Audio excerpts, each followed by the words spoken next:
ನೋಡಿ, ಒಂದ್ ಕಡೆ ಜೆಡಿಎಸ್ನವರು ಹೋರಾಟ ಮಾಡೋದಕ್ಕೆ ಸಿದ್ಧತೆಗಳನ್ನ ಮಾಡಿಕೊಳ್ತಾ ಇದ್ರೆ, ಈಗ BR ಪಾಟೀಲ್ ಅವರ ಆರೋಪದ ಬಳಿಕ ಸಿಎಂ ಸಿದ್ದರಾಮಯ್ಯನವರು ದೆಹಲಿ ಪ್ರವಾಸ ಕೈಗೊಂಡಿದ್ದಾರೆ. ಒಂದಲ್ಲ ಎರಡಲ್ಲ ಸರಿಸುಮಾರು 3 ದಿನ ದೆಹಲಿಯಲ್ಲೇ ಇರ್ತಾರೆ ಸಿಎಂ ಸಿದ್ದರಾಮಯ್ಯ ಅನ್ನೋದು ಸದ್ಯ ಇರುವಂತಹ ಮಾಹಿತಿ. ಆ ಮೂಲಕ ವರಿಷ್ಠರನ್ನ ಭೇಟಿಯಾಗೋದು, ರಾಜ್ಯದಲ್ಲಿ ಆಗ್ತಾ ಇರುವಂತಹ ಬೆಳವಣಿಗೆಗಳ ಬಗ್ಗೆ ಮಾಹಿತಿ ಕೊಡೋದು, ಅದ್ರ ಜೊತೆಗೆ ಮತ್ತೊಂದು ಕಡೆ ಪ್ರಧಾನಿ ನರೇಂದ್ರ ಮೋದಿ ಅವರನ್ನ ಕೂಡ ಭೇಟಿ ಮಾಡ್ತಾರೆ ಅಂತ ಹೇಳಲಾಗ್ತಾ ಇದೆ. ಅದು ಕೂಡ ಸಮಯ ಕೇಳ್ತಾರೆ ಅನ್ನುವಂಥ ವಿಚಾರ. ಆ ಕಾರಣಕ್ಕೆ ದೆಹಲಿಯಲ್ಲಿ ಉಳಿದುಕೊಳ್ಳುವಂಥ ಸಾಧ್ಯತೆ ಇದೆ. ಕಾರಣ ರಾಜ್ಯಕ್ಕೆ ಬರಬೇಕಾಗಿರುವಂತಹ ತೆರಿಗೆಯನ್ನ ಸಮರ್ಪಕವಾಗಿ ಕೊಡಿ ಅನ್ನುವಂಥ ಬೇಡಿಕೆಯನ್ನ ಇಡುವ ಸಾಧ್ಯತೆ ಕೂಡ ಇದೆ ಅನ್ನುವಂಥ ವಿಚಾರ ಒಂದ್ ಕಡೆ. ಆದರೆ ಈಗ ತಮ್ಮದೇ ಪಕ್ಷದಲ್ಲಿ ಇಂತಹ ಗಂಭೀರ ಆರೋಪಗಳು, ಭ್ರಷ್ಟಾಚಾರ, ಹಗರಣದ ವಿಚಾರಕ್ಕೆ ಸಂಬಂಧಪಟ್ಟಂತೆ ಇಷ್ಟೆಲ್ಲ ಸಮಸ್ಯೆಗಳಾಗ್ತಾ ಇದೆಯಲ್ಲ, ಇದಕ್ಕೆ ಸಂಬಂಧಪಟ್ಟಂತೆಯೂ ಕೂಡ ವರಿಷ್ಠರಿಗೆ ಮಾಹಿತಿನ ಕೊಡಲಿದ್ದಾರೆ ಸಿಎಂ ಸಿದ್ದರಾಮಯ್ಯ ಅನ್ನೋದು ಸದ್ಯ ಇರುವಂತಹ ಮಾಹಿತಿ. ಹಾಗಾಗಿ 3 ದಿನಗಳ ಕಾಲ ಸಿಎಂ ಸಿದ್ದರಾಮಯ್ಯನವರ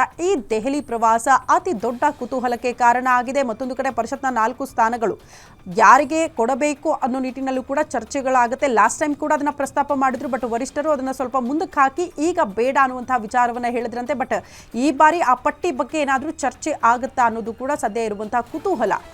ಆದರೆ ಒಟ್ಟಲ್ಲಿ ಸದ್ಯ ಇರುವಂತಹ ಮಾಹಿತಿ ಪ್ರಕಾರ BR ಪಾಟೀಲ್ ಅವರ ಆರೋಪಕ್ಕೆ ಸಂಬಂಧಪಟ್ಟಂತೆ, ಜಮೀರ್ ಅಹಮದ್ ಖಾನ್ ಅವರ ಮೇಲೆ ಬಂದಿರುವಂತಹ ಆರೋಪಗಳಿಗೆ ಸಂಬಂಧಪಟ್ಟಂತೆ ವರಿಷ್ಠರು ಮಾಹಿತಿ ಕೇಳಿದ್ದಾರೆ. ಅದಕ್ಕೆ ಸಂಬಂಧಪಟ್ಟಂತೆ ಕ್ಲಾರಿಟಿ ಕೊಡ್ತಾರೆ ಸಿಎಂ ಅಂತ ಹೇಳಲಾಗ್ತಾ ಇದೆ.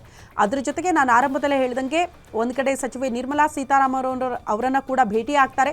ತೆರಿಗೆ ವಿಚಾರಕ್ಕೆ ಸಂಬಂಧಪಟ್ಟಂತೆ ಚರ್ಚೆ ಆಗುತ್ತೆ. ಅದಾದ ಬಳಿಕ ಪ್ರಧಾನಿ ನರೇಂದ್ರ ಮೋದಿ ಅವರ ಭೇಟಿಗೂ ಕೂಡ ಅವಕಾಶ ಕೇಳಲಿದ್ದಾರೆ ಸಿಎಂ ಅನ್ನೋದು ಸದ್ಯ ಇರುವಂತಹ ಮಾಹಿತಿ. ಕಾರಣ ಕಾಂಗ್ರೆಸ್ನವರು ಈ ತೆರಿಗೆ ವಿಚಾರಕ್ಕೆ ಸಂಬಂಧಪಟ್ಟಂತೆ ಕೇಂದ್ರದ ಮೇಲೆ ಯಾವ ಮಟ್ಟಿಗೆ ಮುಗಿ ಬಿದ್ದಿದ್ರು ಅನ್ನೋದಂದ್ರೆ ನಿಮಗೂ ನಮಗೂ ಗೊತ್ತು. ದೆಹಲಿಯಲ್ಲೇ ಕೂತ್ಕೊಂಡು ಹೋರಾಟ ಮಾಡೋ ಮಟ್ಟಿಗೆ ಯಾವ ರಾಜ್ಯ ಸರ್ಕಾರಗಳು ಕೂಡ ಮಾಡದೇ ಇರೋ ಹೋರಾಟಕ್ಕೆ ತೆರಿಗೆ ವಿಚಾರಕ್ಕೆ ಸಂಬಂಧಪಟ್ಟಂತೆ ನಮ್ಮ ರಾಜ್ಯ ಸರ್ಕಾರ ಮಾಡಿತ್ತು. ಅದು ಕೂಡ ಕಾಂಗ್ರೆಸ್ ನಾಯಕರು ದೆಹಲಿಗೆ ಹೋಗಿ ಅಲ್ಲಿ ಹೋರಾಟ ಮಾಡಿದ್ರು.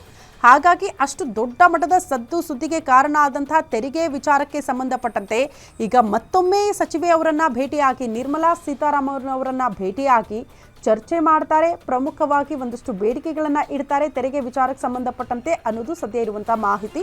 ಸೊ 2 ರೀತಿಯ ಬೆಳವಣಿಗೆ ಆಗುತ್ತೆ. ತಮ್ಮದೇ ಪಕ್ಷದಲ್ಲಿ ಆಗ್ತಾ ಇರುವಂತಹ ಭ್ರಷ್ಟಾಚಾರಕ್ಕೆ ಸಂಬಂಧಪಟ್ಟಂತೆ, ಆರೋಪಗಳಿಗೆ ಸಂಬಂಧಪಟ್ಟಂತೆ ವರಿಷ್ಠರನ್ನ ಭೇಟಿಯಾಗೋದು, ಮಾಹಿತಿ ಕೊಡೋದು.